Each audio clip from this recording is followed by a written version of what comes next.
It's facing the wrong way.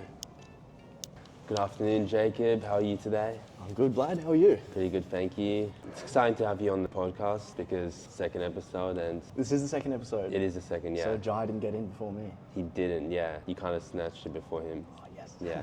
And I noticed you also did the Celebrating Success a couple of days ago. Yeah. How was that? That was really fun. We all dressed up. I think I went a bit overboard on the dress up. I wore full face paint. I don't know if you saw any photos. Yeah, I saw a bit, yeah. It was a bit ridiculous. I looked more creepy than I planned initially. You know, I got some compliments and... I mean, there were a few costumes that were kind of like that. Yeah, there were some great costumes. Inflatable unicorns, they were fun. Yeah, clowns are kind of creepy anyway. So like, Yeah. It's hard to dress up as a clown and not come off creepy. Yeah, I should have taken that into consideration a little more. I don't regret it. It was fun. It's like the villain from Batman is also like a clown Joker. Yeah, the Joker. I did look a bit like the Joker, actually. Yeah. Especially with the dyed hair. I don't know if you saw the spray paint that I had in my hair. What color do you have for It was hair? like half green, half red. Right, yeah. It just looked crazy. Today I wanted to learn more about you. We'll discuss your experiences of living in Australia, your school life, music, your current line of work, and a lot more. Jacob, how would you describe life in Australia? Life in Australia is beautiful. I see on the internet places from around the world, other people's lifestyles, and none of it seems to compare to what we have here. We're so lucky. I mean, every country has its problems, government or whatever, but we're so free to do pretty much whatever we want. And we're so multicultural. You can have so many different perspectives. Everywhere you look, you have someone living a completely different way to you, and you can learn something from everyone around you. And it just seems to be that case more here than anywhere else. Not that I've traveled or anything. I'd love to, but yeah. So far in my life, Australia is the best place in the world. And we're pretty disconnected from a lot of issues that are caused from having shared borders with certain countries. Absolutely. Yeah, look at America, and I don't know much about American politics or anything, but they seem to have a lot of problems with their Mexican border, and yeah, it's just so nice not to have to worry about that. That's I mean, right, imagine, you might be able to imagine it, but I really struggle to imagine just walking across your country and then just stepping over into a different country. Like, there might be a border there, but you can just walk to a different country. That's crazy to me. We're surrounded by water here. Yeah, you have to travel by boat or plane to get to another country. And there's a lot of wars that are happening between borders, and we don't really have to experience that since we have no borders with any other nation at least. Yeah, we're in a very safe place. We're kind of disputing New Zealand sometimes, whether or not that should be a state. Other than that, it's pretty chill. Yeah, it is a funny little friendly rivalry that we have between New Zealand and Australia. And New Zealand's actually not too big. Because like if you look at New Zealand's size and you look at like Tasmania, I'm not an expert by geography, but I think it's the length of Tasmania if you stretch it out. So it's pretty small then. It's And they a talk town. funny over there, don't they? Hey, sorry Kiwis. What are your most memorable childhood moments? There's one, actually, it's funny. It relates to lifeguarding here. When I was a kid, Jesse, who you interviewed first, my brother, we were swimming in the Yarra River somewhere, like up in the mountains, and he got swept away in the rapids. And I swam after him, saved him. And I don't know, I always think about that. And I think it might be a big reason why I became a lifeguard, maybe. But other memories from my childhood, they all kind of just merge into a feeling, just an emotion of just happiness and a lack of responsibility, just freedom to not have to worry about time or work or relationships, just be when you're a kid. Can't think of any specific memories, just the feeling is what I remember A lot most. of them, yeah. And the golden memories in a way. Have you seen the movie Inside Out? No, I haven't actually. Ah, right. It's kind of hard to explain because they kind of keep memories in these little circle marbles, and the ones that are happiness are all gold, and the ones that are sadness are blue, and disgust are green. But it's kind of hard to explain it then. But like that that's makes kind of sense. what the childhood memories would be. Yeah, I agree. Visualized. Definitely. I wonder how much of that is hindsight. You know, when I was there at the time, maybe I probably wasn't as appreciative of it. Looking back now, I'd probably appreciate it so much more if I was living as my old self compared to when I was my old self, because I didn't have that perspective back then. If you could tell your younger self one bit of advice, what would you tell him? Hard work trumps talent. That's a pretty good one. Because I always saw myself as a gifted kid or whatever, and I never worked hard because of it. And Yeah. I became lazy, and I just thought I could get away with stuff. I was complacent because I could kind of get away with it until the middle of high school, when suddenly I couldn't anymore because you actually had to study. Hard work. That's really important. Hard work. Because I had a similar moment during schooling when everything came easy. The grades were just high and maths was easy, and didn't have to try hard to do tutoring because kept doing it, kept finding it easy and fun until it starts going up a few levels. trigonometry and further, then it gets harder, and that's when you get a bit complacent from your previous experiences. Well, but I must say, you personally, I mean, well, me, looking at you, I'm like really impressed. Like, you're 16, right? Yeah. And I mean, the fact that you're starting a podcast, the fact that you're, when you first started working here, you were introducing yourself to everyone and trying to get into all the different like faculties that we have here. It's just amazing to see. You're a really conscientious person. You work so hard, and I was talking with Jesse about this. We both think you're going to go really far in life just because you're such a hard worker, and it's going to pay off. I can tell already. And like from my perspective, I don't see myself too hardworking because I can see myself on days where I'm lazy, where other people don't really see it. When I'm sick, not really doing much, just television for 10 hours that day. It's a bit of hard work here and there, but it's not as hard as people perceive it to be. Fair enough. Well, we all have those off days, but you seem to have more on days than me, at least. I feel like it's more so passion because Oh, definitely. it's You not seem so much passionate hard, as well. yeah. When you're passionate, it comes easy and you just keep wanting to work on it. Whereas other stuff you're less passionate about, like certain studies and stuff, you might start falling behind because you don't have the passion. Yet the other stuff that people see yourself as so hard working towards, such as developing social skills or a podcast, it's more so if you really like doing it, you're going to keep doing it, and over time the consistency is what pays off. Consistency. Yeah. I have a mate from high school, and he started a YouTube channel quite a few years ago now, and he wasn't famous or anything for a long time, and then he just kept doing it, making these videos. It was like literature stuff and book reviews and self-improvement, that kind of stuff. And I'm not going to say his name, but he did pretty well for himself. He got, I think, like tens of thousands of subscribers. If you're not subscribed, please subscribe. Also, please smash that like button on the video and enjoy the show. Some of his videos got, I think, over 100,000 views. Pretty amazing, just consistency, you know? Started from nothing back in high school. Yeah. So keep it up, mate. Thank you, Jacob. Who in your family influences your character or decisions the most? My dad and Jesse, but more my dad. As I get older, Jesse becomes a greater influence for me. Not as much as my dad, but still, he's a very smart guy, Jesse. Smarter than me, I think. More educated, at least. And I admire a lot of what he has to say. I listen to it because he is pretty wise. And then, of course, my dad. Everyone, well, a lot of people kind of treat their dad as the all-knower, and to a certain extent, that's true for me too. I listen to what he says quite religiously. And it's like a great mentor as well. Yeah. Because who else can give you better advice than your dad? Yeah, exactly. Because who's gonna care about you as much as your parents? So whenever they give you advice, you can trust that it'll be well meant, come from the right place. And then I couldn't imagine living without a dad because there's lots of families that don't. Yeah. And it can be a lot tougher to Yeah. live that way. Well, actually, And find a mentor. it was a little unfortunate for us. Our parents separated when we were pretty young. I was under 10, and I did notice the effects of it. Well, in hindsight, I noticed the effects of it. As soon as my dad was living somewhere else, I was living mostly with my mum, me and Jesse, and we just stopped doing homework, and we stopped caring about things because we didn't have the father figure in the house to keep us locked down, you know, to keep us doing the right things. So we just kind of went a bit, I don't know, we didn't work the hardest in high school when dad wasn't in the house. I don't blame dad, of course. It was just an unfortunate separation, and we saw him on weekends. But if he was in the house, I know we would have worked harder, and maybe I would have led a different life. Who knows? The butterfly effect. The butterfly effect, yeah. But I'm glad to see it didn't affect Jesse as much as it affected me. He's going to uni. He's got a bachelor degree, and he's a very admirable person. And he's very knowledgeable through history and language. He always has been. He just surprised me on the podcast when he was just talking about the history of English and parts of Russia that even I didn't really know. Talking about passion, he's very passionate about geography and history. And knowledge in general. Literature, and English, and knowledge in general, yeah.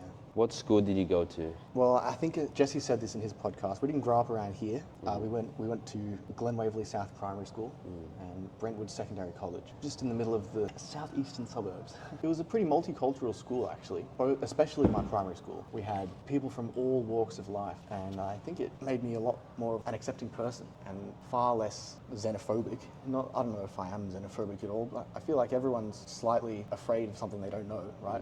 Afraid of what's different. And not just people, just anything. If it's different, then we might be a little afraid of it. And growing up around all these different kinds of people really helped me get out of that mindset. Just because they're different doesn't mean there's anything wrong with them at all. You can learn so much from them. And develop your cultural awareness and Yeah. an enjoyment of and appreciation of other cultures, what they have to bring and what they have to offer. Yeah, and I mean, even just the food. Like, I would always get little tastes of my friend's food. And in Australia, especially, there's so much variety in food. You could go down any road, like any strip of shops, and you'll see at least 10 different cuisines from all around the world. So you're kind of thrust into this multicultural space living in Australia, and I think it's very eye-opening. I just kind of repeated myself a lot there. What are 3 things you really enjoyed about school? Seeing the same people every day. Jesse touched on this as well. Just a great sense of community. And this schedule, that was I hated it back then, but looking back, I need to fix my schedule, and having a schedule similar to what I had in school, it would be a very good thing for me. And it gets pretty hard when you have to make your own schedule, because I noticed myself, like during holiday periods and stuff, when having all that free time, it's hard to schedule it. And when you try schedule it, even though there's more time, it kind of feels like you're fitting a bit less in a way sometimes. And sometimes you procrastinate a lot more often. Yeah. You don't have that deadline where you have to go to this place and then... Yeah, because you're the only one holding yourself accountable in the holidays. Out of holidays, other people might be relying on you, so it's easier to stick to a schedule, I guess. Because your parents won't make a schedule for you. You just have to do it yourself. What are 3 things you disliked about it? I think I only said 2 things I liked, actually. We can go back on that. Learning, What's I the guess. third thing? Learning, like just the broad knowledge that you gain from it. That's the third thing. But dislikes, a lot of the teachers didn't understand the psychology behind learning, which is weird because I'm pretty sure they learn that stuff when they become teachers. They have like a psychology section, learning the psychology of learning, but they don't seem to understand it really, a lot of the teachers. I can't think of any examples, but I guess I'm bringing up a lot of the same stuff that Jesse brought up because we had similar experiences growing up. But just the teachers, they would treat you like a child, which would make you act like a child, and you wouldn't learn anything because they wouldn't show you why it's important to learn it. Like in maths or even in English, you would just be shown a formula for how to do something, and they wouldn't tell you how they came to this formula. They wouldn't tell you why you would use this formula instead of just anything else. They just say, if you have this problem, use this formula to get the solution. And it's such a surface level explanation, and it doesn't give any reason for why you're doing anything. So it makes it almost impossible to transfer any of it into real world skills. And if the kids would say why or backtrack it in a way, put pressure on why they need to learn it, a lot of the teachers probably wouldn't provide the explanation. They'll just say, either because we told you to learn it or... Exactly. Yeah, because so many times I heard teachers say, or I heard kids ask, some of the time it was sarcastic, but some of the time it was a genuine question. They were asking, hey, when are we actually going to use this? What's this for? And the teacher would go something like, oh, you just learn it because you need to learn it. Just circular reasoning without actually giving a proper reason. Or to pass English or math, but... Yeah, you're just studying to pass the subject instead of studying for the knowledge. Doesn't really... I don't know how we can fix that. Yeah, I guess that's one thing I didn't like about school. Yeah. Another thing, I was a bit of a weird kid. Not really, but I just felt a bit awkward. We all had those phases, I'm sure. Yeah, I still feel like that. Even just sitting here with this podcast, oh man, I feel like I'm just being so weird all the time. I'm sure I'm fine, but I feel weird. But And it's good to have a bit of difference and personality in people, because if everyone's just this copy and paste robot in a suit, yeah, that's true. it's not going to be interesting. That's also what makes podcasting so interesting, when you're having so many different types of guests. As a viewer, you can see people that look like you or sound like you or had similar experiences, and then you can relate more to them, and there'll be a video for everyone to enjoy. But yeah, that's a good point. A lot of the time, because I do watch podcasts here or there, every now and then there's a guest who surprises me with their personality. For some reason I find them particularly relatable or something, and it just makes me feel a little better about myself, because this person that I relate to is being all vulnerable and open and admitting their faults, and all of a sudden I feel less bad about myself because this person that is like me, but also that I admire because they are on a podcast or something, they're pretty famous, they're successful, but they still have personality aspects similar to me, and then they're admitting all these faults in themselves. It gives me hope for myself, I guess. Not that I'm unhopeful for myself. I feel like I've been talking about myself as if I'm some failure, but I don't see myself that way. And if you switch the perspective, there's always someone in a worse situation than you. Always. People on the streets or people with worse health conditions. You have to be grateful for what you have, because it might not last. I'd probably say another thing to dislike about high school would probably be certain drug use or misuse of bathrooms. Oh yeah. Yeah, there were these kids who would always go to the top of the oval and smoke their cigarettes, and they thought they were so cool. And alright, this might be a bit controversial, but there are certain situations where you look at someone smoking a cigarette and you go, you know what, that is pretty cool. He looks pretty cool right now. Obviously, smoking is bad, and the teachers always say smoking's not cool. Everyone's always like smoking's not cool, and usually it's not. But just every now and then, you see this dude after a hard day of work, and he's just sitting back and having a cigarette. He just looks cool. With all the smoke coming off it, especially in the bright sun and seeing it. Yeah, there are some situations where it does look kind of cool. But being a high school kid smoking at the top of the oval, that's not cool. That's just cringe. Yeah, that's a good point of dislike. And did you have a third thing you would dislike about school? In the later years, we had a new principal come in and he changed everything. And I don't know if I didn't like it because it was just different and, you know, like xenophobia, we don't like what's different, you know, but I feel like the new way that he did things was just worse. And I drove by there the other day and we used to have this massive oval. Now it's half the size because he's put in all these just crappy little portable classrooms all like across the oval. They don't even have an oval, it's more like just a half a soccer pitch. And when we were there, he changed the periods from 6 a day to 4 a day and they were longer. And he came from a private school and I think he was just trying to make our public school more similar to his private school. And he didn't take into consideration the well-being of us, especially my year level, year 12, because all those changes happened right as we were going into year 12, our most important year. And it really messed us around. Especially the people who use the oval a lot, they'd probably be pissed off because the hangout area's just been... And they didn't even have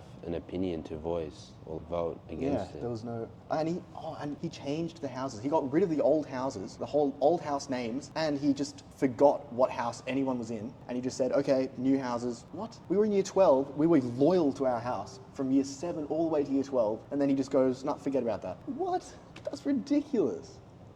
That's actually ridiculous. How can you do that? So we just kept to our old houses. Screw that. Maybe the year 7s, because they didn't know any different, maybe it's fine for them and they just grew up with it being their normal. But for us in the transitionary period, it was not nice. They should have a board to vote on certain big changes like that with the oval and the houses. At least give the students a voice as well. Then I guess they could argue that they're just kids. And if kids can't vote on a governmental election, why should they be able to vote on anything? But I guess the school is far lower stakes than government, so maybe it'll be okay. And also you can vote for school captains. Yeah, that's true. Yeah, school captains. They should have had a say. Because most of the time school captains just talk about what makes them a good leader, but they don't talk about the big changes. But the big changes are what impacts the students the most. I kind of forgot that was a thing, school captains. Because you don't really think about them too often, because you don't really remember what the ones you voted for did. Usually it's only like a pajama day they offer, or... It was a bit of an arbitrary role, I think. They didn't do much.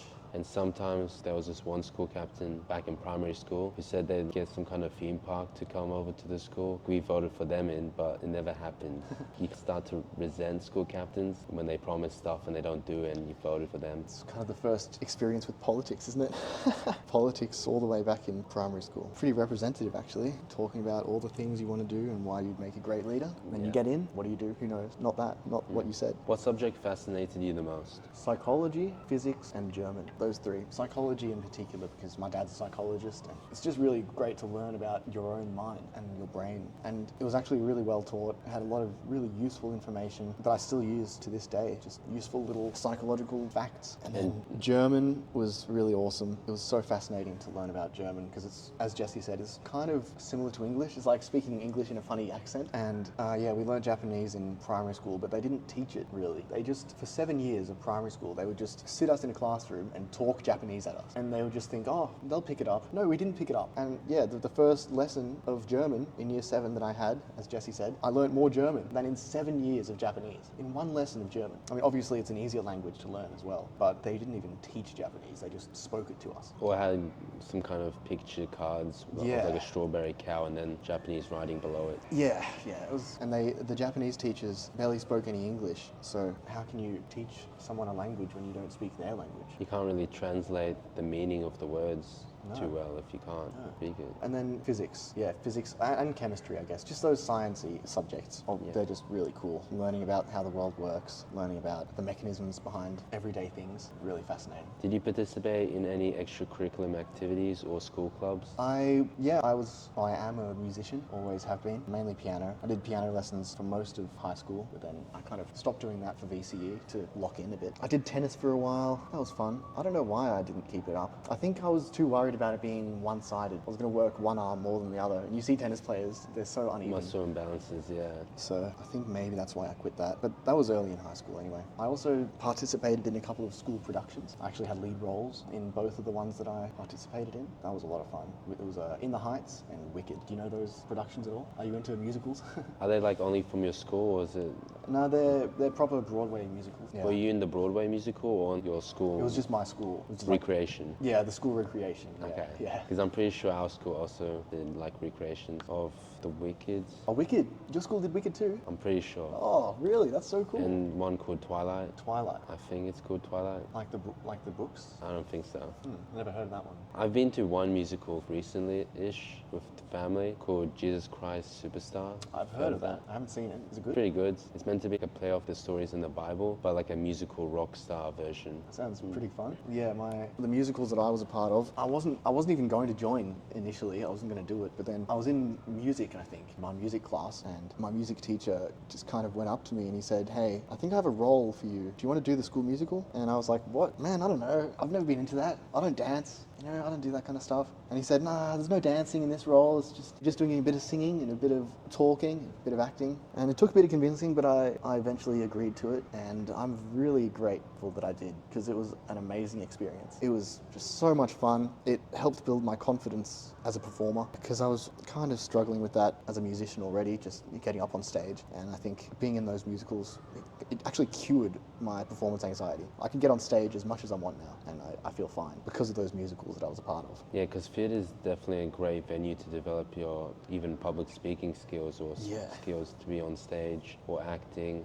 and that gives you a lot more opportunity that other kids otherwise probably wouldn't have as much. Yeah, definitely. And I even did a little bit of dancing. Did they trick you? I probably could have gotten out of it if I wanted to, but I thought I'd give it a go. And as you know, I discovered that as long as it's choreographed, I'm fine to dance. But if there's no choreography and I just have to dance to a beat, there's no way I'm doing that. I just feel ridiculous. I don't know what I'm doing. I feel like everyone's going to be looking at me going, "Look at this dude, he looks like a praying mantis or something." I don't know. Right. I'm really self-conscious about my dancing. I've always thought of myself as the person who makes music for the dancers, rather than someone who dances. Street dancing is good for that because it's more like a physical exercise in a way, with all the spinning, windmill techniques or back spins. And when you're doing a breakdancing competition where you're versing someone in front of you with a beat, you can pick up from what they've done and try and do it slightly different. Or do you do that at all? Started trying to Really? learn. That's so cool. But my progress is still not enough to even do one technique properly. That's really cool though. How long have you been doing it for? Maybe once, twice a week, or a month, 2 months, 3 months. Pretty new. Minus me being sick. I'm practicing the windmill one. It's where you start lying down on the ground. You have your feet like that, and then you kick your right leg over your left leg, and then it goes up in like a circle, and that picks up your left leg as well. And as it's about to go hit the ground with the right leg, you can start flipping onto your side, and your hands in that sort of form. With your right arm with your hand touching your shoulder as you twist, it's the first thing that hits the ground, and then your other hand goes over, and then your feet are meant to be in the air while your hands are touching the ground, and then you fall the other way onto your other shoulder and try to keep that up. It sounds really, really hard. It sounds like you need a lot of core strength for it, and shoulder strength. But it's fun. I'd love to see you doing that one day. I started training in the gym. Oh, really? And I managed to do maybe 10 times doing the spin, fall. I'm not sure if I'm doing it too right, but still fun. Yeah. Feels like you're flying in a way. Yeah, when I was a kid, I used to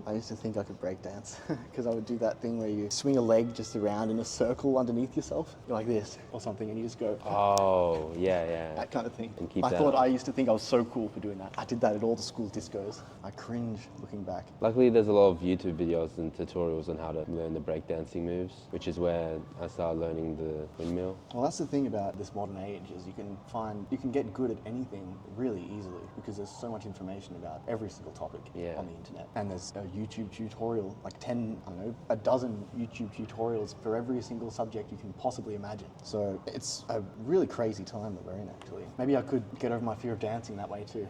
And calisthenic exercises? Yeah. It kind of feels like learning a calisthenics exercise. Yeah, rather than trying to display some kind of emotion in your body's movement. It's more like you're trying to do the trick and keep that up. And then you learn another trick and try connect them. That's cool. So it almost like makes me think of skateboarding. Do you ever skate? Never really have And when I was helping the skate park team at the waterfront festival, I learned how to jump onto a skateboard and how to flip a skateboard and then jump onto it. But I haven't actually moved around with it or gone down to the skate park. Well, the way you describe your learning breakdancing, it sounds similar to learning how to do just like an ollie. It's so much technique involved. Would you say that when you're trying, is it the windmill? I'm pretty sure it's called the windmill. When you're trying to learn that, is it more of a strength issue or a technique issue? It's a technique, timing, and then a little bit of strength because your tricep fatigues a bit when you practice, but it's more so after practicing the technique for 10 minutes, 20 minutes. But when you actually nail it, it's probably less of a strength issue and more of a just... Yeah, same with skateboarding.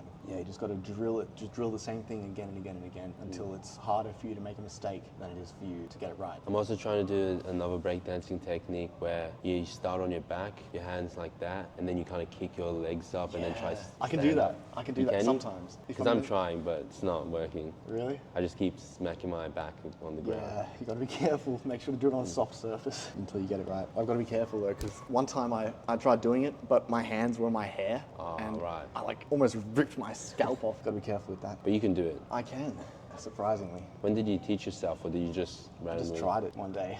I was like, oh man, I can do it. I don't know, what's it called? Do you know what it's called? I think it's a kick up, maybe. Kick up. Yeah. I think of it as like just the ninja get up or something, the ninja way to get up. But breakdancing is definitely a great way to get over your fear of dancing or uncomfortable feeling when you dance. Because it doesn't feel like dancing when you do it. And if you look at the breakdancing competition and see them doing their flips or spins and... Yeah, it's more of an impressive feat rather than an expressive feat. Because people can see the skill behind it. It's not like doing some kind of movement with your hands and body and feeling awkward. It's more so skills. Yeah, maybe I should look into it actually. Because when you see a professional breakdancer, you don't really cringe as much, you more so admire their skill, or you can at least respect it. It's almost like acrobatics. Pretty much. What is your favorite song? My favorite song? Oh man, it changes every single day. Right now, this is actually going to be a really weird song for me to say. I'm probably going to watch this podcast in a week and go, what the hell, why was that song my favorite song at the time? But it's a song called Baby Baby. I can't remember who it's by, but it's a beautiful song. You'd think with the title Baby Baby, it's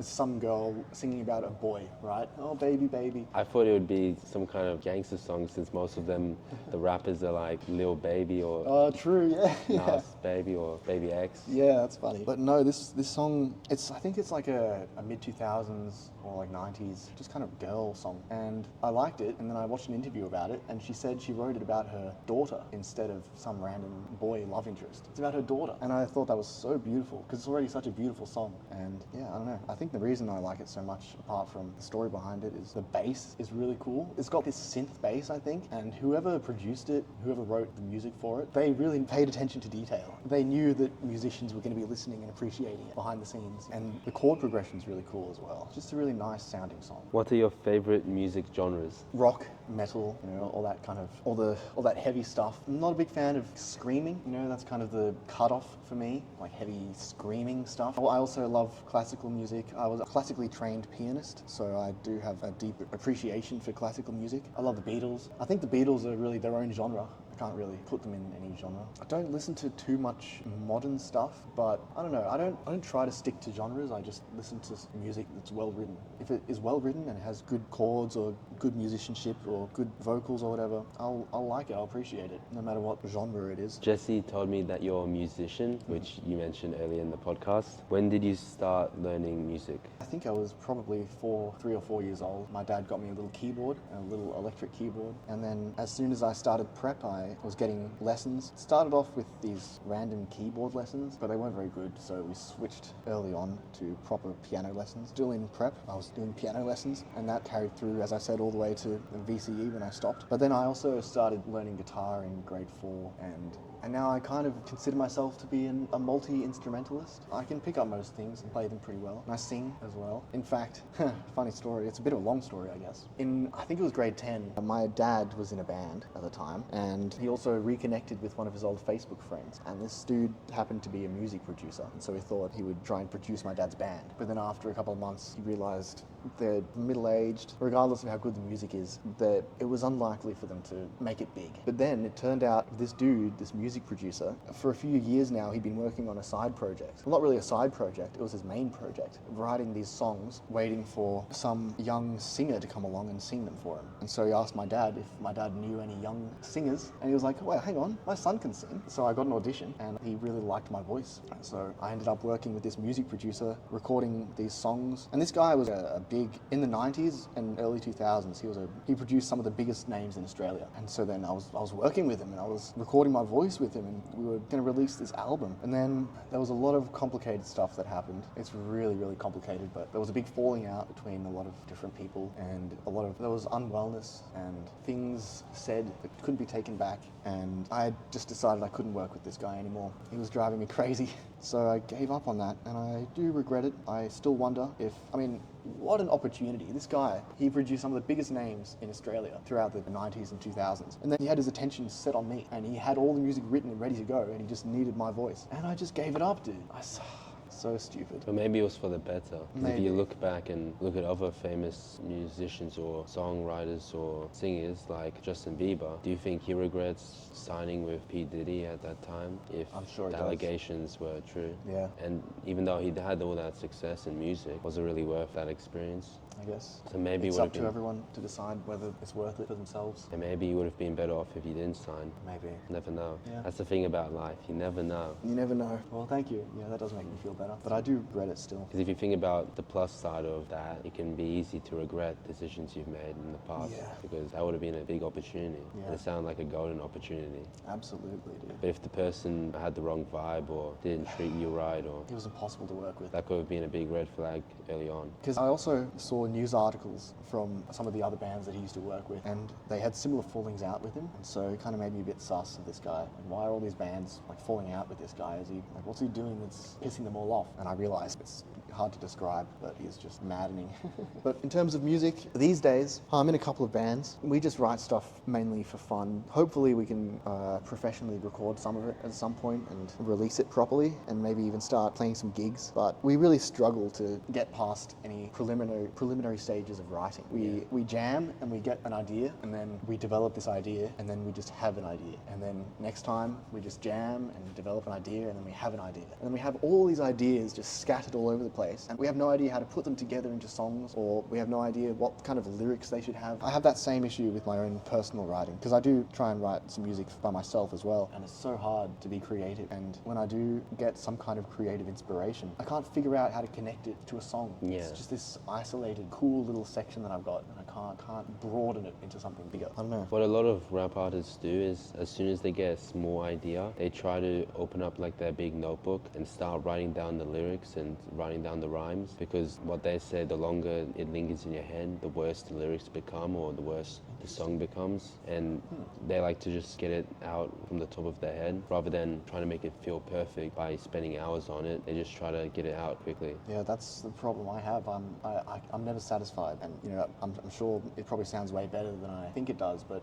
it just has to be perfect in my head, and it's never going to be perfect. And so I can't write music because it has to be perfect. But it can't be perfect without practice, and you have to do it a lot to practice. It's just one of my own little battles that I am getting over it, I think, slowly. I've started writing some music. Do you release anything on SoundCloud or YouTube Music? Not yet, maybe soon I will. I've got a couple of songs. I actually went to uni for music for a while, for about a year, or TAFE, should I say. And I had to write some songs for that, and actually pretty cool, those songs. Pretty cool songs. But it's only 3 songs, not enough to really to release anything, I don't think. I'm in limbo at the moment in terms of music, writing songs, but struggling to write songs, and wanting to release music, but then not really thinking it's ready to be released. And then I need to also re-record those songs because I did them in GarageBand. But also some artists, their most popular songs are their least favorite, and their favorite songs are their least popular. So sometimes if you enjoy it, doesn't mean the listeners will. And True. when it comes to success with the music, more about what the listeners interpret or enjoy. And the only way you can learn that is just by throwing music out in the atmosphere and seeing what people pick and what people don't pick, and picking up on feedback. I wonder if having my face out there like this would help me, give me confidence to release music. Because right now I have no digital footprint, pretty much. Yeah. Like, I don't know if you've seen my Instagram page, but I have like one post. I don't post anything on Facebook. My and your Facebook profile picture is nothing, from like what, 2017 or something. Ridiculous. Oh yeah. So maybe just getting this out there and getting my face out there again will give me confidence to put more stuff out there. Who knows? I hope so. Does your band also release music, or do they have the We're same? kind of in a similar situation. Actually, there is a band that I've been on and off with, working on and off with. I've been helping them write music. I haven't been performing live with them, but they do play gigs. Do you mind if I plug? Yeah, you can plug them in. They're called Gamma Valley. Pretty cool band. They're just my mates from high school. And none of them studied music or anything, so I come in and help them with the music, the theoretical side of things. I see what ideas they're trying to put out, and I can actually interpret them and show them how to actually get the ideas out properly. That's been really fun. And I might start performing with them. I'm not sure. But they've taken a big break at the moment, and I don't even know if they're going to come back. I think they've all given up on it. Every single project that I try and do, it's like all the other people just are half-assed with it. Maybe I need to find better people to do projects with. Because there's also a saying, you're the sum of the 5 people you spend the most time with. If your band have the procrastination to release, you probably also develop it, even subconsciously. I've released some songs before, but that could be copyright because the background music may have not been mine, but I kind of tried rapping for a little bit. That's sick, dude. Can I find any of it? It was on the channel that the podcast is on, and then I made it private or unlisted. I can probably send some, yeah. Yeah? Oh, that's sick, dude. I'd love to listen to that. But then I kind of stopped rapping for a while because the time to write the rap and then develop your rhythmic memory, memorize what words rhyme with what words, writing down at the top of the page milk, and then writing down A to Z, and then writing down all the words that rhyme, starting with that letter. That's a good exercise. And then I just stopped at some point, I guess. But it's definitely cool. And then a bit of cover art I made myself. Really? Yeah. You do everything, man. Seriously, you're Well, like I try everything. I don't do everything. Well, I admire that. Thanks. If you ever want to get back into rapping, I'd love to, I'd be happy Yeah. to try and make you a beat or something. Definitely, yeah, because all of the ones I've used are copyrighted. I just took from YouTube or CapCut. Yeah, I reckon I could come up with something cool for you. And then a beat also helps when you're trying to write a script, because I like to find a beat that I like, and then as I'm listening to it, think about what the beat makes me think about, or what words come to mind, what story that I want to tell, and then finding the right rhythm, develop the lyrics around it. That way it flows in a way. Interesting. I'm never sure whether to write the lyrics first or the music first, but from the sounds of it, you seem to just get a vibe from the music and work with that. That's a good way of doing things. I have tried that. I just struggle so much with lyrics in general. But that's a good exercise, the A to Z thing. I'll have to try that. Because it's not even just rap. A lot of songs rhyme. Most songs probably have lyrics that rhyme, because it helps flow in a way. Yeah, and if it rhymes, in a way, unconsciously, it has more authority over us. Like if it's some kind of message that they're trying to send. If it rhymes, it somehow means more. It has more weight to it. So yeah, rhyming is actually it's really powerful as a tool in songwriting and rapping and stuff, and getting your message across. Every single saying, all those old sayings, like wise sayings, most of them rhyme, and it's just because it has so much weight to it, so much more weight to it when it rhymes. And maybe it's memorable too, you remember it more. What instruments, I think you already mentioned what instruments you can play. Guitar and Yeah, piano, guitar. In one of my bands, or a couple of my bands, I play bass. Is that the drums? Like bass guitar. Actually, the drums are kind of the one thing that I'm not amazing at. I can just kind of hold a simple beat and that's it. And percussion and anything breath related. I just never learnt the finger positions for any kind of saxophone or flute or anything like that. I would love to. I would absolutely love to, but I never did. Maybe I will. But any fretted instrument, like with strings or anything, or non-fretted, like a fretless bass, or anything with keys, or anything vocal. That's about it, really. The triangle? Oh yeah, I could do the triangle. Although I don't know how good my technique would be. I think it's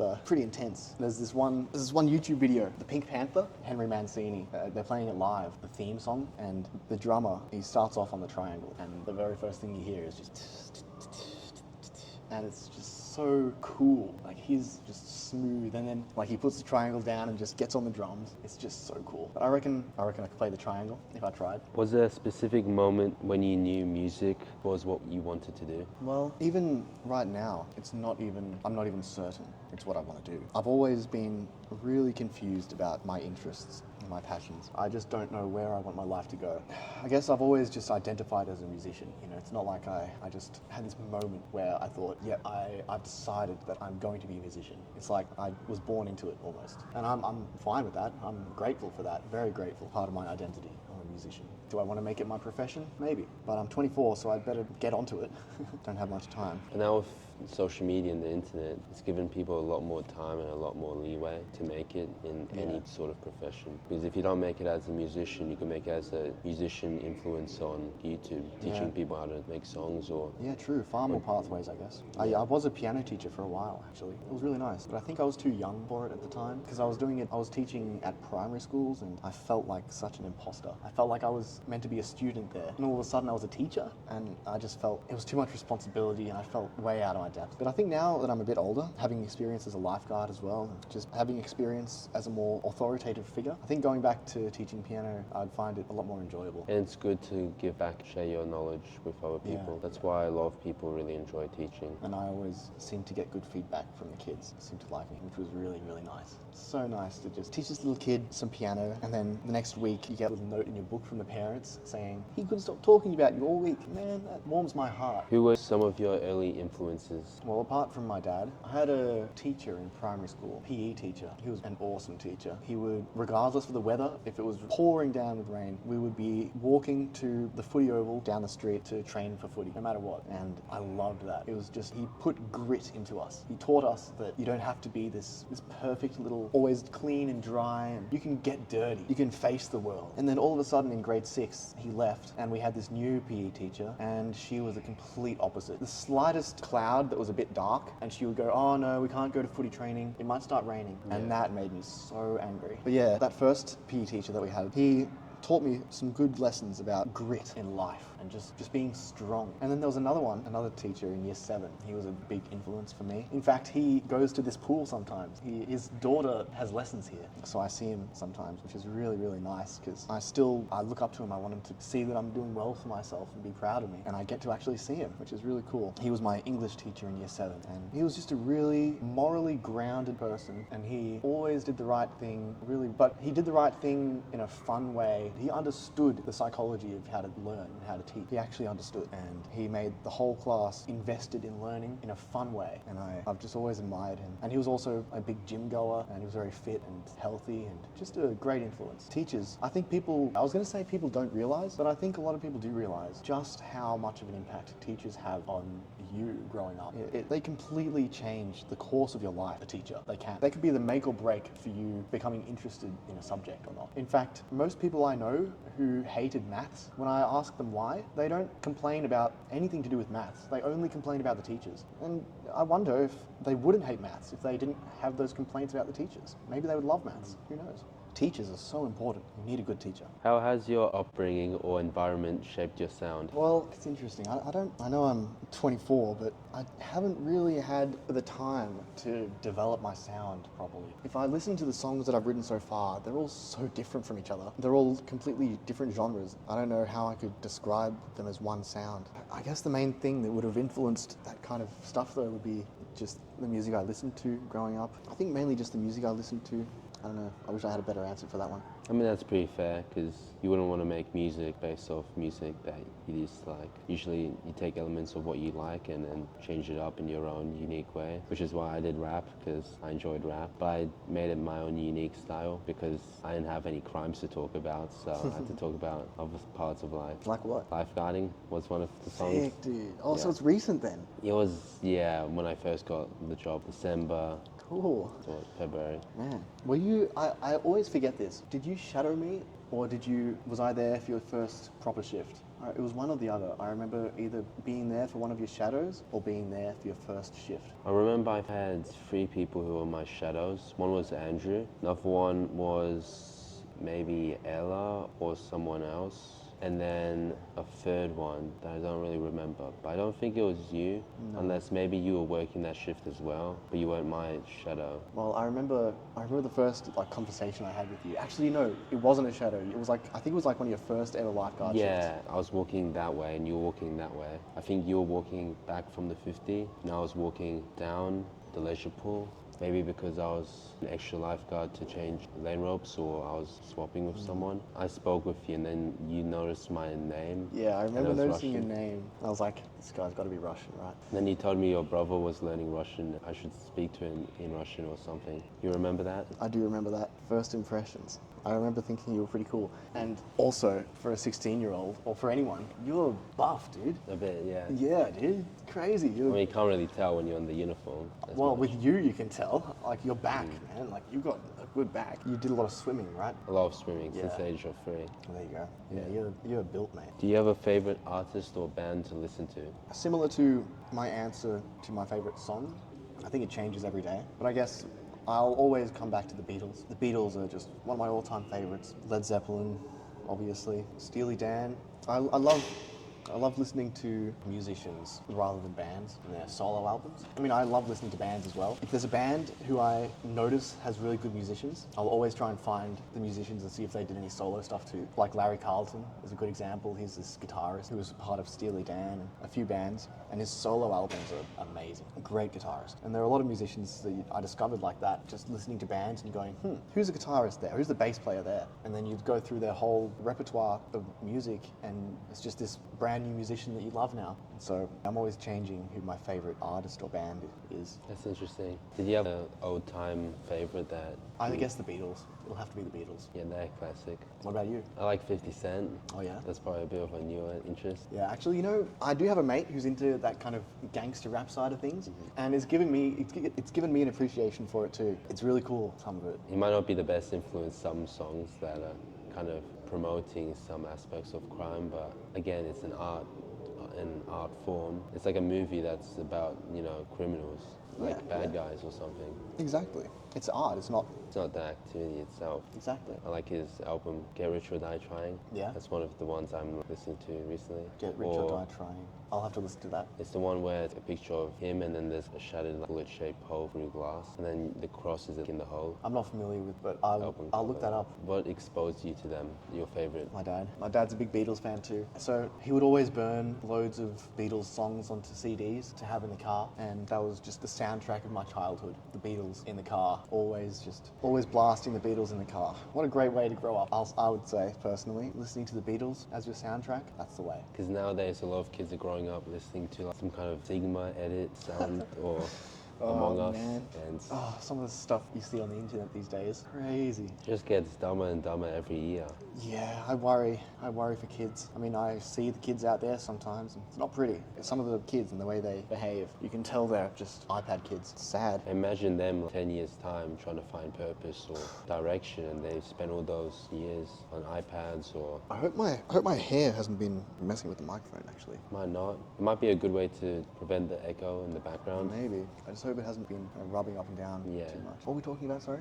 The iPad kids. Yeah. I mean, even myself, I've noticed the effects of technology. Just my attention span is a little diminished. I'm really lucky that I was just able to grow up before it really took over and internet culture became a thing properly. So I relate a lot more to the older generations than the new ones. I don't know if I guess I like that. I guess I like, having that kind of old soul, but I feel so out of touch at the same time with what's going on the internet these days. And there's no way to keep track of it, for me at least. Maybe you're different, I don't know. Now there's this new wave with AI. A lot Yeah. of kids using ChatGPT and AI image generation and all of that. Well, actually, ChatGPT is an amazing tool. As long as you don't use it for malintent, you can use it to plan holidays, you can use it to do anything. I mean, it's limitless. If you want to go for a road trip for 3 weeks around Australia, you can just tell it that and it'll plan everything for you. It'll make a detailed itinerary of places you can stop and like activities for every single day that you're gone. It'll even tell you how much it'll cost in fuel, and it's mind-blowing. And it helped me create 4 questions in the script as well. It's used all over the place. Just got to be careful to make sure you use it as a tool, not as a new you. Because if you make it do everything, you won't really develop much skills. Yeah. I still make most of the script myself because otherwise you lose that skill and it doesn't have that human feeling to it. And I mean, even if you do use it to write the whole thing for you, you can then look through it yourself and rewrite it using inspiration from that. And when you're writing lyrics for songs, if you use ChatGPT to write all your songs, you won't have the skill to Yeah. write your own. And it's kind of almost fraudulent. You didn't didn't write that, so why are you publishing it under your name? And a lot of people are getting tired of AI generated content or songs or music or art. A lot of people, since it lacks a lot of personality, a lot of AI generated stuff, people want more authentic stuff. Yeah, and it's pretty easy. I guess it's getting harder and harder now to tell the difference. But I think music and lyricism and stuff, it's still pretty easy to tell if it's AI generated. Images are getting a lot harder. I think also text, like paragraphs and stuff, it can be pretty easy to tell if it was written by AI. And have you heard about the new techniques that ChatGPT, the developers, are using to prevent cheating, like in tests and stuff? So instead of using a regular space, you press a space bar, right? ChatGPT, when it sends you its response, it uses a special character instead of a space. Oh right, it's kind of like a dash, but it's invisible. It's like just a slightly differently spaced amount than the regular space bar. And so then if you submit that as your school project, the school anti-cheat software or whatever will detect it and go, hey, this character is only used by ChatGPT in replacement of the spacebar. So this person is now cheating because they've clearly used ChatGPT. I thought you were talking about that dash that ChatGPT adds, that long. Yeah, maybe that one too. Yeah, I think there are a few characters that are just unique to ChatGPT. That one's pretty obvious. That's pretty smart that they're doing that in a way. Yeah, it is. And I'm a fan of it, actually. I do think it's a good idea. Prevent cheating, especially in universities. Because like imagine doctors passing essays to be like surgeons or in medicine and using ChatGPT without knowing what to do. It's scary. When you're doing surgery on a body, you can't just ask ChatGPT what to do or the instructions, because you got to actually know how to do it. And AI art as well. I started a art competition, like a design competition for the logo of the podcast. Oh, really? Because I thought that would be a cool way to see different styles and pick one. That's cool. To have multiple options. And a lot of the submissions, I can't even tell if they're AI or human because of my experience using AI image generators. And I have this reverse image AI scanner, which scans the image if it's made by AI. And the ones that I thought were made by AI apparently didn't come out. There was one that I thought wasn't made by AI because it was kind of a simple one that had kind of looked drawn on Canva using the drawing tool. But it turns out that one was AI, and it found that 90% AI. And then that person who submitted the exact same one, but with a different colored background and text. And that one came up as 7%, not AI. So even then, just changing a bit of color could trick the system. I wonder how that would work, how it would try and detect AI. I had my own generated AI image, and I put it in the system, and it came up straight away 100%.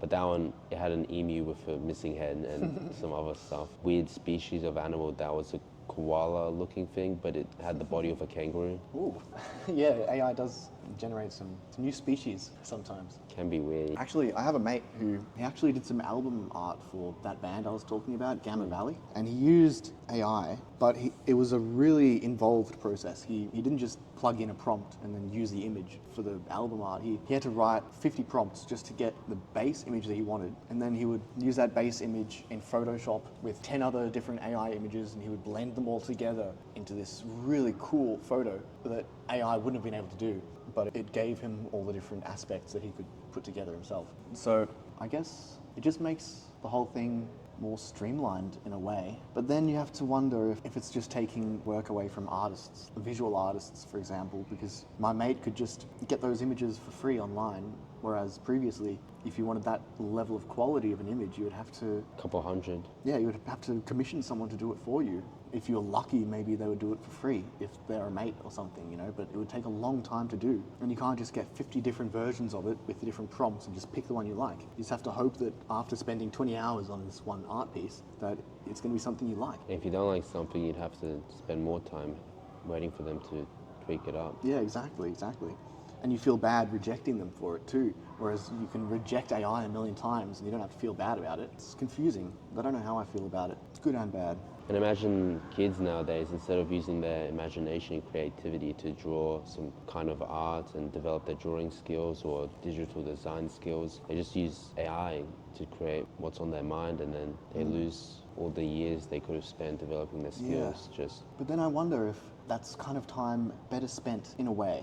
I mean, obviously, drawing is an art form that just takes time to master. If drawing is not your end goal, and it's just kind of a hurdle to get somewhere else. Like, you need to be good at drawing to do album art, or I don't know, do any kind of creative pursuit. Doesn't even have to be drawing, whatever. I guess instead of spending half your life mastering something and then you only have half your life to actually be a master at it, if you have something that's already a master at it, you can use that and not waste half your life bringing yourself up to the point that this thing's already at. And you can use that time more wisely on something else. And so you might not have the actual skills that this thing has, but you don't need those skills to reach your goals because this thing has those skills instead. So you can just save time. So again, it's a confusing time. Don't know if I like it or not. What's a song or project you're especially proud of? There's this one song, I actually invented a new word for this song called autochondriac. What's it called? When someone is convinced that they're always sick all the time.